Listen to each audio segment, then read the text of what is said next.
Posso dizer que eu dei sorte antes de gravar outro conteúdo para vocês.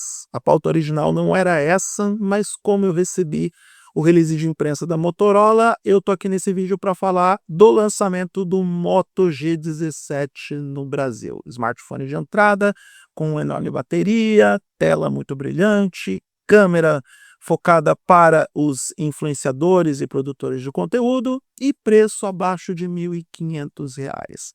Esse vídeo é para dar as minhas primeiras impressões e minha primeira opinião sobre o dispositivo.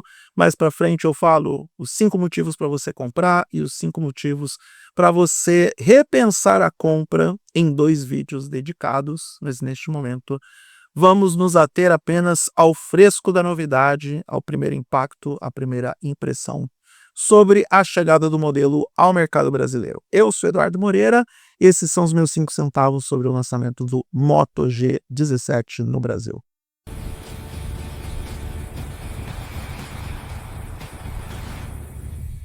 Se caiu aqui de paraquedas, seja bem-vindo. Se é a primeira vez aqui em nosso parquinho, já sabe o que fazer, se inscreva no canal, dê o like, compartilhe, clique na sineta para receber as notificações de novos vídeos, porque o YouTube é desses que não entrega o conteúdo para os inscritos, e dá uma olhada no QR Code, porque você pode ajudar a manter esse conteúdo, esse canal, algo independente, ou me ajudar na recuperação da cirurgia do pé esquerdo. Ah, não sabe do que eu estou falando? Volta no começo do ano que você vai saber melhor do que se trata. Moto G17. Ele tem cara de smartphone da Motorola. Eu entendo que a empresa da Lenovo identificou qual é o seu perfil de design, que não vai sair muito desse terreno e não tem motivos para mudar, porque reconquistou o seu público ou conquistou novos públicos, dependendo da perspectiva. Já criou uma identidade própria, todo mundo sabe que é um smartphone da Motorola de longe, então não tem muito o que mudar aqui. Graças a Deus, pelo menos esse telefone não tem na parte inferior aquele queixo horroroso que os modelos de entrada e os modelos mais baratos deixavam nos dispositivos até um passado não muito distante. E esse era um problema, na minha opinião, dos smartphones de entrada. Não temos isso. Também não temos uma monocelha, não temos um notch em forma de U, é apenas uma câmera integrada na tela e que fica muito mais elegante, minimalista, na minha modesta opinião. E temos, obviamente, as cores da Pantone, as variedades de cores que esse dispositivo possui, pelo menos 3 opções de cores, para poder agradar a diferentes públicos e acompanhar ao estilo do usuário. Ele, apesar de ser básico, ele aparenta ter uma boa construção, o que pode agradar, e sempre um ponto positivo quando os fabricantes decidem investir um pouco mais nessa parte de construção e acabamento, por mais que a questão da cor pareça ser apenas uma perfumaria ou algo cosmético para quem quer um pouco mais de desempenho, para quem quer ter algo mais, como que eu vou dizer, mais avançado em termos de performance. Se bem que neste caso aqui, para um dispositivo considerado de entrada, a Motorola mandou bem no hardware, porque dessa vez eles não tiveram vergonha de dizer que o processador é o MediaTek Helio G81 Extreme, que é o hardware mais avançado dentro dessa série, dentro desse grupo de entrada. Já há um bom tempo eu estou dizendo que os processadores da MediaTek melhoraram bastante e que não que eles estejam pau a pau com os chips da Qualcomm, mas eles podem entregar sim um ótimo desempenho, levando em consideração a relação custo-benefício para o fabricante e para o consumidor também.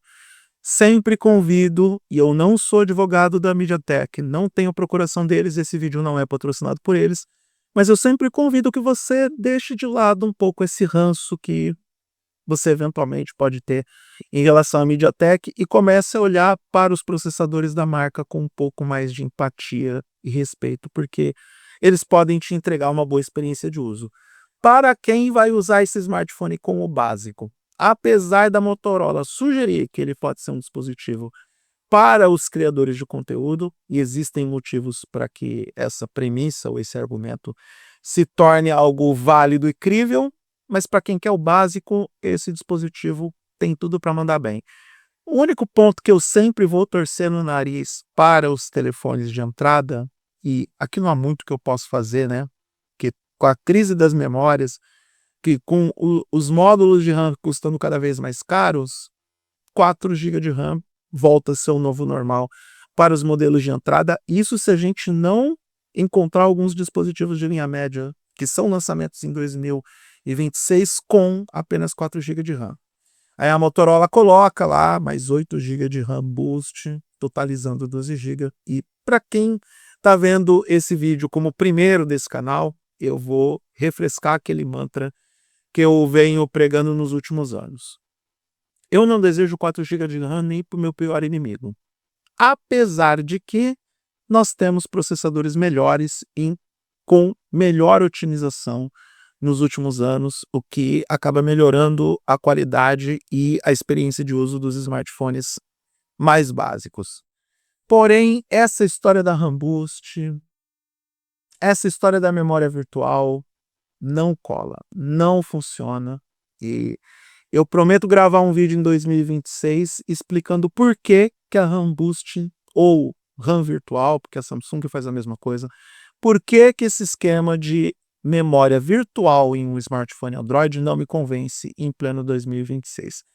Mas tá aí, a título de informação, 4 GB de RAM física mais 8 GB de RAM virtual, totalizando 12 GB. Não conte com maior fluidez por conta disso, você só vai abrir mais aplicativos dentro daquilo que está estabelecido como limite do Android. É uma espécie de gambiarra para enganar o Android, mas tem pelo menos 128 GB de armazenamento, o que é o mínimo para qualquer smartphone de entrada. Alguns usuários mais exigentes vão precisar de uma quantidade maior de armazenamento. Esse dispositivo não conta com uma variante, conta sim, conta com uma variante de 256 GB de armazenamento, que está por um preço mais acessível. Na minha opinião, está por um preço justo por aquilo que entrega. No final do vídeo eu vou falar dos preços desses dispositivos e comentar esses preços. Então, pelo menos 128 GB de armazenamento. Para quem vai precisar de mais, porque vai registrar mais fotos, vai registrar mais vídeos e vai receber um maior volume de fotos e vídeos no smartphone, eu recomendo a versão de 256 GB, porque 128 GB no mundo de hoje pode ser insuficiente. E talvez o grande destaque desse dispositivo seja a presença dessa câmera traseira da Sony de 50 megapixels com a tecnologia Litia 600. É um sensor um pouco mais avançado. A Motorola decide apostar na qualidade fotográfica para convencer o consumidor e para buscar o público que, goste você ou não, está produzindo mais conteúdo para a internet. E sim, a galera de baixa renda está fazendo isso, tanto para as redes de vídeos curtos quanto para as redes de fotos e até mesmo para o YouTube. Você não precisa ter uma câmera Ultra Master Blaster para produzir vídeos para esta plataforma.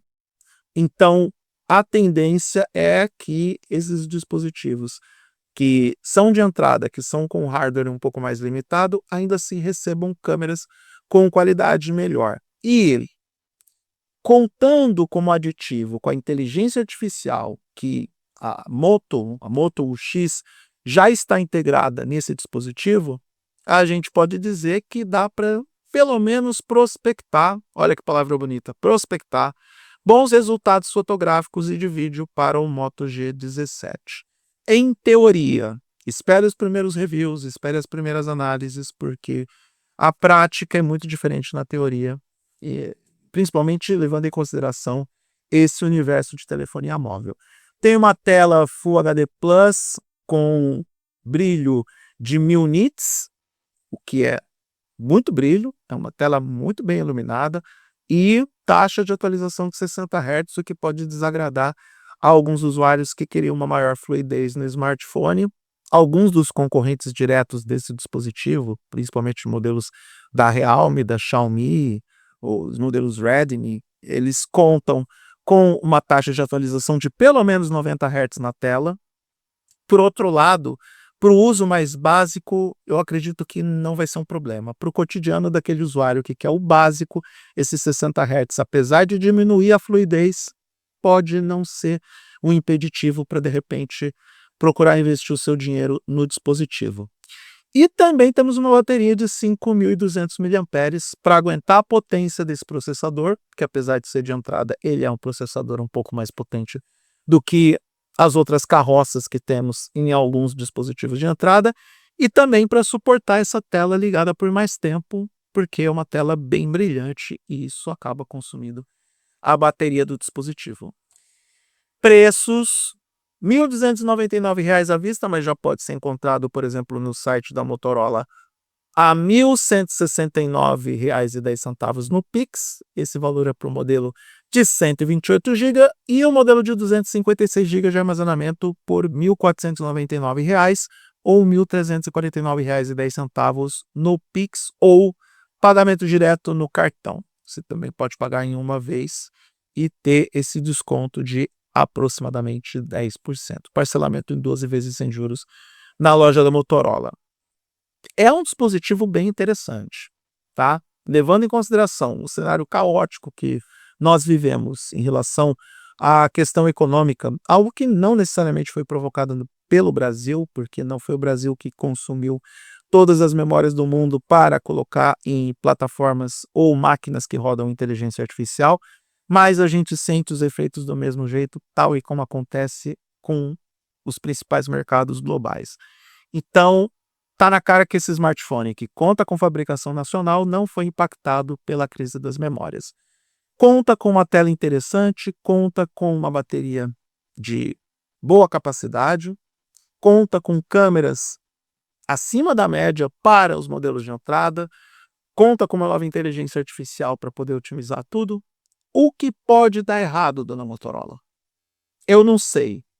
Só vamos descobrir com o passar do tempo, quando os produtores de conteúdo, os jornalistas e os usuários receberem esse dispositivo para fazer os seus testes ou para utilizar no dia a dia. Espero que em algum momento no futuro eu possa testar o Moto G17 para passar as minhas impressões de forma mais precisa para vocês. Mas fato é que faz um bom tempo que eu vejo, principalmente nos últimos anos, a Motorola acertando nos seus smartphones, principalmente nos modelos de entrada e linha média. E antes de fazer as minhas listas de 5 pontos positivos e 5 pontos negativos em relação ao modelo, dá sim para dizer que esse é um acerto, isso é uma vitória da empresa, da Motorola, da marca Motorola e do próprio portfólio da Motorola em relação aos concorrentes. Essa briga pode ser bem interessante dependendo do comportamento das rivais. Existe toda a ameaça da gente perder o mercado de entrada tal e como conhecemos em função dessa crise das memórias produzida pelas plataformas de inteligência artificial. Mas pelo menos o ano de 2026 começa com algumas boas notícias. E uma dessas boas notícias, acredite se quiser, e o pessoal mais antigo que está no canal sabe muito bem disso, depois de tantas críticas, depois de tantas reclamações, de tantos questionamentos sobre política de atualizações, sobre as especificações técnicas, sobre a forma em como a Motorola abordava os seus produtos, né? Tô até engasgando de tanta emoção. A Motorola entrega, e não é de hoje, já smartphones muito interessantes nos seus segmentos de entrada em linha média, e o Moto G17 é um desses dispositivos. Fica de olho neles, você achou o preço tanto quanto elevado, espera mais uns 2 meses, pois muito provavelmente o preço dele vai cair e aí vai se tornar mais acessível e tangível por você, ou para você. E se você pensar em comprar, compra nos links do eduardomoreira.com.br. Aliás, com certeza esse vídeo tem o artigo correspondente, vale a pena a leitura, porque você se informa mais sobre o produto que é do seu interesse. Eu sou Eduardo Moreira, agradeço até aqui a atenção, obrigado pela audiência e pelo tempo que você dedicou para assistir esse vídeo. Um grande abraço para todo mundo e até a próxima.